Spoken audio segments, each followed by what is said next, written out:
Start na tayo magluto. So unahin natin, maglagay tayo ng cooking oil. Yan. Next natin ilalagay dyan, lagay na natin yung ating garlic. Ipag-golden brown lang natin to. Sunod, ilalagay na rin natin dito yung ating onion.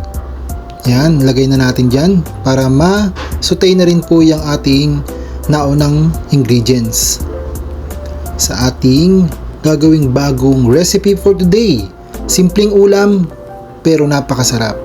Sabay na rin natin yung ating kamatis. Ang ating pong ulam for today ay adobong sitaw na mayroong kaunting chicken. Yan po ang ating bagong recipe for today na napakasimple lang lutuin at mura pa at hindi ganong kamahal. So ilagay na natin yung ating kaunting chicken. Yan, atin lang pong halu-haluin ng maigi.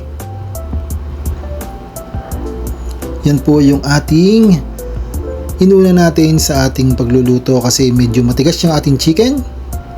Next, isusunod na natin dito maya-maya yung ating main ingredients, yung ating sitaw.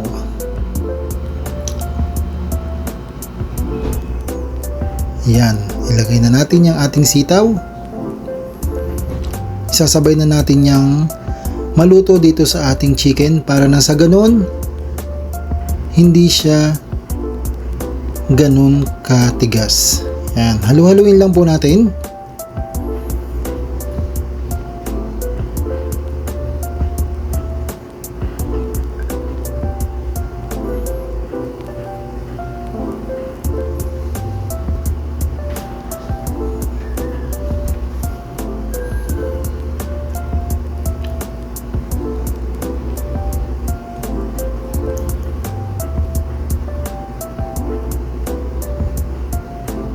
Next, takloban lang natin. Ilalagay na natin yung ating susunod na ingredients, yung ating toyo. Yan. Sunod, yung ating suka.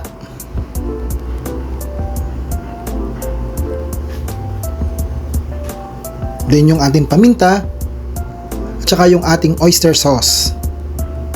Para lalong sumarap itong ating bagong recipe. Guys, napakasimple lang po nito at hindi siya ganun katagal lutuin kasi madali lang po siyang maluto itong ating bagong recipe for today, yung ating murang ulam. Yan po. Then lagyan natin ng 1 tasang tubig. Tsaka yung ating 2 siling labuyo. Di na natin yan hiniwa-hiwa kasi para hindi ganun ka anghang. Yung tamang anghang lang. Kasi yan naman ay maluluto rin po. Depende po sa inyo kung gusto nyo lagyan. Pero ako nilagyan ko lang kasi maganda yung may kaunting anghang. Then i-cover lang natin. Hayaan lang nating maluto uli. Yan guys, kung nakipansin nyo, kulong-kulo na po siya. Malapit na po siyang maluto. Then lagyan natin ng kalhating nor chicken cubes para lalong sumarap yung ating bagong recipe for today, yung ating murang ulam.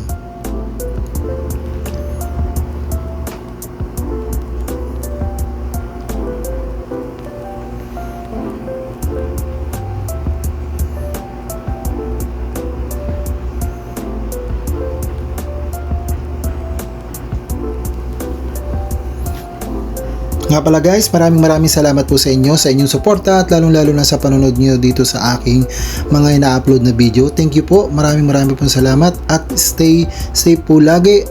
Salamat po sa mga hindi nag-skip ng ads.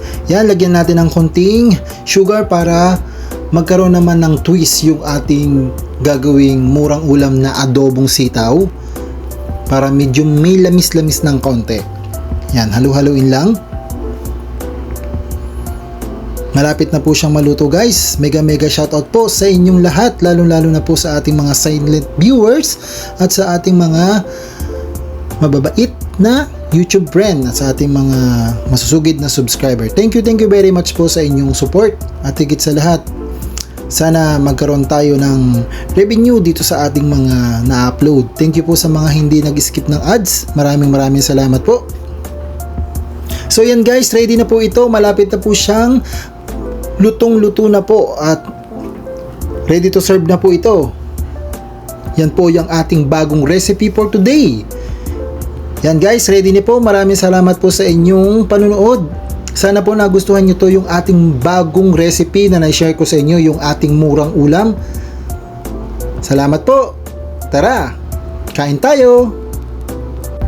Tamang-tama po ito guys sa mga beginner dahil ito po ang aking na-share sa inyo is makakatulong ito dahil napakadali lang po nitong lutuin at higit sa lahat napakamura pa. Kasi yung halaga nito ay hindi lalampas ng 100 pesos sa aking tansya kasi ito ay nabili ko lang yung sitaw sa murang halaga, sa halagang 20 pesos. Yung meron naman akong na-stock na chicken kaya yan. Guys, hanggang dito na lang po. Sana po nakatulong itong aking bagong recipe na na-share sa inyo. Salamat guys!